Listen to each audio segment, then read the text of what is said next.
कक्षा 9 के सभी विद्यार्थियों का मेरे चैनल में हार्दिक स्वागत है। आज मैं उपस्थित हूँ हिंदी साहित्य का इतिहास श्रृंखला के अंतर्गत आज की कड़ी लेकर। तो अभी तक आप गद्य साहित्य का इतिहास पढ़ रहे थे। आज से आपका पद्य अर्थात काव्य साहित्य का इतिहास प्रारंभ हो रहा है। तो आइए प्रारंभ करें। छंदबद्ध या लय युक्त साहित्यिक रचना काव्य कहलाती है। छंदबद्ध यानी छंद में बंधी हुई अर्थात किसी छंद में लिखी गई। अब आप सोच रहे होंगे छंद क्या होता है। छंद एक लय, इसमें लय हो, ध्वनि हो और एक नियम हो, क्योंकि हिंदी साहित्य में कई छंद हैं और उन छंदों का अपना अपना, कुछ छंद वर्णिक होते हैं, कुछ मात्रिक होते हैं। तो उनमें अपना अपना नियम होता है कि किस मात्रा और किस वर्ण को लेकर ये छंद चल रहा है। तो उसी नियम का पूर्णतया पालन करते हुए छंदबद्ध या लय युक्त साहित्यिक रचना काव्य कहलाती है। जब उसी नियम का पालन करते हुए कवि कोई पंक्ति लिखता है तो वह काव्य कहलाती है या पद्य। ये श्रोता या पाठक के मन में भावात्मक आनंद की उत्पत्ति करती है, क्योंकि ये लयबद्ध होती है तो इसका प्रभाव मनोमस्तिष्क पर अत्यधिक प्रभावी होता है। काव्य स्वरूप काल्पनिक मनोभावों से अछूता नहीं रहता। इसके अंतर्गत कवि वास्तविक घटनाओं तथा तथ्यों को अपने काल्पनिक मनोभावों के माध्यम श्रोता या पाठकों के सामने प्रस्तुत करता है। यानी उसमें कवि अपनी कल्पना का भी समावेश करता है। जो भी घटनाएं होती हैं उन घटनाओं में अपनी कल्पना को भी ढालता है। कविता में बाह्य व आंतरिक यानी बाहरी और भीतरी दोनों तत्व होते हैं। शब्दों की लय, तुक, छंद, शब्द योजना, भाषा, अलंकार आदि वाह तत्व की, ये सब बाह्य तत्व हैं यानी बाहरी तत्व है। लय, तुक, छंद, शब्द योजना, भाषा, अलंकार और कल्पनाशीलता, सौंदर्यता, रस तथा भाव आंतरिक भाव होते हैं जो हृदय को छूते हैं। काव्य सौंदर्य के तत्व। अब काव्य सौंदर्य के तत्वों का महत्वपूर्ण, कविता में सौंदर्य तत्वों का महत्वपूर्ण योगदान होता है, जिसके माध्यम से कविता के भावों व विचारों को ग्रहण करना सरल हो जाता है। सौंदर्य तत्वों से आनंद की अनुभूति होती है। ये सौंदर्य तत्व इस प्रकार हैं, जैसे भाषा सौंदर्य, नाद सौंदर्य, विचार सौंदर्य, अप्रस्तुत योजना का, यानी जो बात कही जा रही है वो अप्रस्तुत तरीके से, अप्रत्यक्ष रूप से, अप्रस्तुत योजना का सौंदर्य यानी जो कल्पना समाहित होती है तो उसका प्रभाव अलग होता है।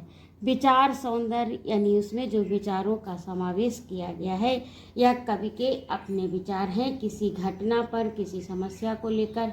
कवि उसमें पहले समस्या उठाता है, फिर उसका समाधान देता है, अर्थात विचार सौंदर्य। भाव सौंदर्य, और उस विचार में उच्चता कितनी है, कितनी ऊंचे और कितनी गहराई लिए हुए विचार हैं और समाज के लिए किस प्रकार से सार्थक हैं, तो वही कविता श्रेष्ठ मानी जाती है। ये कविता के गुण हैं। भाव सौंदर्य यानी उसमें जो निहित भाव है। भाव सौंदर्य प्रेम, क्रोध, हर्ष, उल्लास, करुणा आदि विभिन्न भावों का मर्म स्पर्शी वर्णन ही भाव सौंदर्य है। यानी इस कविता को पढ़कर जब इन भावों को अनुभव किया जाए, प्रेम, क्रोध, हर्ष, उल्लास, करुणा आदि विभिन्न भावों का मर्म स्पर्शी वर्णन ही भाव सौंदर्य है। इन भावों को ही काव्य शास्त्रियों ने रस कहा है। भरत मुनि ने रस को काव्य की आत्मा कहा है, क्योंकि जिस काव्य में रस नहीं है, अर्थात रस वह होता है जिस कविता या पद्य को पढ़कर हमारे हृदय में एक अत्यधिक अच्छी अनुभूति हो, प्रसन्नता हो, तो उसे रस कहते हैं। यानी आनंद की अनुभूति हो तो उसी को रस कहा जाता है। और भरत मुनि ने रस को काव्य की आत्मा कहा, क्योंकि रस के बिना काव्य व्यर्थ है, नीरस है। हिंदी साहित्य में 9 रसों की गणना की गई है। श्रृंगार, वीर, हास्य, करुण, रौद्र, शांत, भयानक, अद्भुत तथा बीभत्स। इसके अतिरिक्त वात्सल्य तथा भक्ति को भी रस माना गया है, यानी जिसमें भक्ति परक रचनाएं होती हैं और जिसमें वात्सल्य यानी बाल लीलाओं का वर्णन है या बचपन का वर्णन है। विचार सौंदर्य।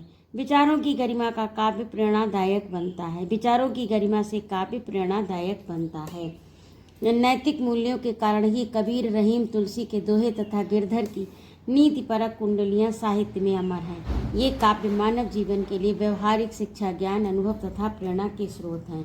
अर्थात ये ऐसा काव्य समाज को दिशा दिखाता है, जीवन को दिशा दिखाता है, मार्गदर्शक का कार्य करता है। गुप्त जी की कविता में राष्ट्रीय तथा देश प्रेम, दिनकर के काव्य में सत्य, अहिंसा, मानवीय मूल्य, प्रसाद की कविता में प्रकृति चित्रण, राष्ट्रीयता, गौरवान्वित संस्कृति का अतीत के रूप में विचारों का सौंदर्य देखने को मिलता है। आधुनिक काल के आरंभ से लेकर आज तक कविता विचार सौंदर्य से परिपूर्ण है। यानी आधुनिक काल के आरंभ से लेकर आज तक की जो कविता है वो विचार और सौंदर्य से परिपूर्ण है। नाद सौंदर्य। नाद का अर्थ होता है ध्वनि, आवाज। काव्य छंदोबद्ध रचना होने के कारण नाद सौंदर्य को व्यक्त करता है। छंदों द्वारा काव्य में लय, तुक, गति और प्रवाह का सम्मिश्रण होता है। काव्य में लय यानी लय जो उसकी एक निश्चित ध्वनि होती है। तुकबंदी यानी समान जैसे शब्दों का प्रयोग, जिससे कि लय अत्यधिक प्रभावी होती है। गति और प्रवाह यानी उसमें कितना प्रवाह है, कितनी गतिशीलता है। प्रवाह का सम्मिश्रण होता है। वर्णों तथा शब्दों के सार्थक विन्यास यानी विन्यास, बनावट से कविता में नाद सौंदर्य का निर्माण होता है। जब अच्छे वर्ण शब्द का शब्द संयोजन अच्छा होता है तो कविता जो है वह कैसी बनती है, नाद सौंदर्य का निर्माण करने वाली होती है, जिससे श्रोता व पाठक को आनंद की अनुभूति होती है। वर्णों की बार बार आवृत्ति, अनुप्रास तथा भिन्न अर्थ वाले एक ही शब्दों का बार बार प्रयोग यमक काव्य में नाद सौंदर्य को व्यक्त करता है। अब ये अलंकार यदि आपने पढ़े हैं तो आपको ज्ञान ज्ञात होगा, और नहीं तो आगे आप पढ़ेंगे तो ये चीज़ समझ में आएगी। अब जैसे ये इन्होंने एक उदाहरण दिया है, क्षत्रिय सुनो अब तो कुएस की काली माँ को मेट दो, निज देश को जीवन सहित तन मन तथा धन भेंट दो। वैश्यों सुनो व्यापार सारा मिट चुका है देश का, सब धन विदेशी हर रहे हैं, पार है क्या क्लेश का। तो इसके द्वारा इसमें देखिए नाद सौंदर्य का कितना अच्छा उदाहरण है। इसमें तुक भी है, लय भी है और छंद भी है और अलंकार भी है। अप्रस्तुत योजना का सौंदर्य। काव्य रचना में कवि अपने भावों को अधिक मर्मस्पर्शी व हृदयग्राही बनाने के लिए प्रकृति के उपमान तथा अप्रस्तुत योजना का सहारा लेता है। यानी प्रकृति के प्राकृतिक वर्णन के द्वारा अपनी बात को रखता है। सादृश्य विधान के साथ साथ दृश्य, बिंब तथा प्रतीकों को अपने काव्य में निरूपित कर काव्य सौंदर्य को व्यंजित करता है। अब इसका एक उदाहरण है, करतल परस्पर शोक से उनके स्वयं घर्षित हुए, तब विस्फुटित होते हुए भुजदंड यूं दर्शित हुए, यूं पद्म सुंडों के लिए दो सुंड वाला गज नहीं, गर्दन भरे उनको परस्पर वो मिले उपमा कहीं। अब ये देखिए प्राकृतिक वर्णन के साथ परोक्ष रूप से बात, अप्रत्यक्ष रूप से बात कहते हुए भी ये बात प्रत्यक्ष कही जा रही है। सुंड और भुजदंड की प्रचंडता में करतल अरुण तथा कोमल हैं। ये प्रभाव आकारों के समान होने से ही उत्पन्न हुआ है। अब अगला है धर्म साम्य। नव प्रभा परमोज्ज्वल लीक सी गतिमती कुटिला फड़नी समा, दमकती दुर्ति घन अंक में विपुल केली कला खनि दामिनी। फड़नी यानी सर्पिणी, दामिनी दोनों का धर्म कुटिल स्वभाव है। दोनों ही भयावह स्थिति को व्यक्त करती हैं, सर्पिणी भी और दामिनी भी। दामिनी अर्थात आकाश में चमकने वाली विद्युत, बिजली। प्रभाव साम्य। प्रिय पति देह वह मेरा प्राण प्यारा कहाँ है, दुख जलद निमग्ना का सहारा कहाँ है, अब तक जिसको मैं देख के जी चुकी हूँ, वह हृदय हमारा नेत्र तारा कहाँ है। यशोदा की विकलता के भाव को व्यक्त करने के लिए कवि ने कृष्ण को यशोदा का सहारा, प्राण प्यारा, नेत्र तारा, हृदय हमारा कहा है। अब अगला है काव्य के भेद। काव्य के दो भेद होते हैं, एक दृश्य काव्य, दूसरा श्रव्य काव्य। दृश्य काव्य यानी जो देखा जा सके और श्रव्य काव्य जो सुना जा सके। दृश्य काव्य अभिनय के माध्यम से देखा जाता है यथा सुना जाता है। यह रंगमंच पर प्रस्तुत किया जाता है, जैसे नाटक, एकांकी आदि। और श्रव्य काव्य श्रोताओं द्वारा सुना व पाठक द्वारा पढ़ा जाता है, जैसे कविता, गीत आदि। श्रव्य काव्य के दो भेद होते हैं, प्रबंध काव्य और मुक्तक काव्य। अब प्रबंध काव्य किसे कहते हैं? तो प्रबंध काव्य में किसी प्रमुख कथा को काव्य के आरंभ से अंत तक क्रमबद्ध रूप से वर्णित किया जाता है। प्रबंध काव्य में किसी विशेष विषय पर काव्य रचना की जाती है, जैसे प्रकृति वर्णन, ऋतु वर्णन, महापुरुषों के जीवन चरित्र से संबंधित वर्णन आदि। और प्रबंध काव्य 3 प्रकार का होता है, एक महाकाव्य, दूसरा खंड काव्य और तीसरा आख्यानक गीतियाँ, यानी जिसमें आख्यान कहा जाए, कथा कहानी किसी उदाहरण के द्वारा, किसी कथानक के द्वारा अभिव्यक्ति हो, जिसमें किसी महान व्यक्ति के कार्यों तथा संपूर्ण जीवन के घटनाक्रम का वर्णन किया जाता है, उसे महाकाव्य कहा जाता है। जिसमें तुलसी की रामचरितमानस विशेष रूप से उदाहरण है, क्योंकि उसमें पूरे राम का ही चरित्र, उसी के आसपास पूरा कथानक पूरे महाकाव्य में घटित होता है। इसकी कथा इतिहास में प्रसिद्ध होती है। इसका नायक उदात्त महान चरित्र वाला होता है, यानी ये महाकाव्य की विशेषताएं हैं।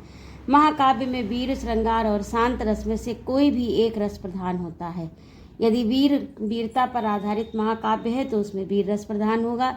भक्ति पर आधारित कोई महाकाव्य है तो वह भक्ति पर तो उसमें महाकाव्य में वीर यानी श्रृंगार, किसी प्रेम पर आधारित नायक नायिका का वर्णन है तो वो श्रृंगार पर आधारित होगा। भक्ति पर अगर का महाकाव्य है तो उसमें शांत रस की अधिकता होगी। और यदि वीरता का वर्णन करने में कोई महाकाव्य लिखा गया है तो वह वीर रस से आप्लावित होगा। शांत रस में से कोई एक रस प्रधान होता है तथा शेष रस गौण रूप में रहते हैं, ये इसकी प्रमुख विशेषता है। महाकाव्य सर्गों में बद्ध होता है। सर्ग यानी उसके खंड होते हैं, प्रथम अध्याय, दूसरा अध्याय या सर्ग एक ही बात है। महाकाव्य सर्गों में बद्ध होता है तथा उसमें कम से कम 8 सर्ग होते हैं। महाकाव्य में धारावाहिकता यानी लगातार निरंतरता तथा हृदय को भाव विभोर करने वाली मार्मिक प्रसंगों का होना आवश्यक है, ताकि श्रोता या पाठक उससे बंधा रहे और उसके अंदर एक जिज्ञासा बनी रहे कि आगे क्या होगा। कोई महापुरुष या समाज का कोई भी व्यक्ति इसका नायक हो सकता है। पृथ्वीराज रासो चंद्रवरदाई, ये चंद्रवरदाई द्वारा लिखी पुस्तक है, को हिंदी का प्रथम महाकाव्य माना जाता है। ये आपका बहुत महत्वपूर्ण प्रश्न है। प्रमुख हिंदी महाकाव्य तथा उनके रचनाकार। अब ये महाकाव्यों के नाम दिए हैं। ये रचना पद्मावत, मलिक मोहम्मद जायसी, रामचरितमानस, तुलसीदास, साकेत, मैथिलीशरण गुप्त, प्रिय प्रवास, अयोध्या सिंह उपाध्याय, हरिऔध, कामायनी, जयशंकर प्रसाद, उर्वशी, कुरुक्षेत्र, रामधारी सिंह दिनकर, लोकायतन, सुमित्रानंदन पंत। अब आपका दूसरा भेद है खंड काव्य, जिस काव्य में जीवन के व्यापक चित्रण के स्थान पर उसके किसी एक पक्ष अथवा घटना का संक्षिप्त चित्रण होता है। यानी महाकाव्य बृहद रूप में, बड़े रूप में होता है और खंड काव्य छोटे रूप में होता है। खंड काव्य कहलाता है। संक्षिप्त रूप होने के बाद भी ये महाकाव्य का लघु रूप अथवा एक सर्ग नहीं है। खंड काव्य में पूर्णता होती है, अर्थात यह काव्य अपने आप में पूर्ण होता है और संपूर्ण रचना में प्रायः एक ही छंद का प्रयोग होता है। ये खंड काव्य की विशेषता। अब इसमें खंड प्रमुख हिंदी खंड काव्य तथा उनके रचनाकार। अब ये एक तरफ ये खंड काव्य दिए हैं और एक और इनके रचनाकारों के नाम। जैसे पहला है पंचवटी, तो मैथिलीशरण गुप्त ने लिखा। जयद्रथ मैथिलीशरण गुप्त ने लिखा। नहुस मैथिलीशरण गुप्त ने लिखा। सुदामा चरित नरोत्तम दास ने लिखा। पथिक राम नरेश त्रिपाठी ने। गंगा अवतरण गंगा जगन्नाथ रत्नाकर।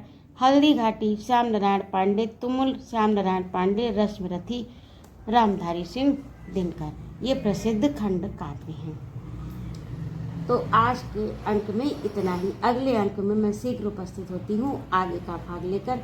और यदि आपको मेरी प्रस्तुति अच्छी लगी हो तो कृपया मेरे चैनल को सब्सक्राइब अवश्य करें, लाइक और कमेंट करें तथा अपने सुझाव मेरे कमेंट बॉक्स में अवश्य लिखें। जय माँ भारत।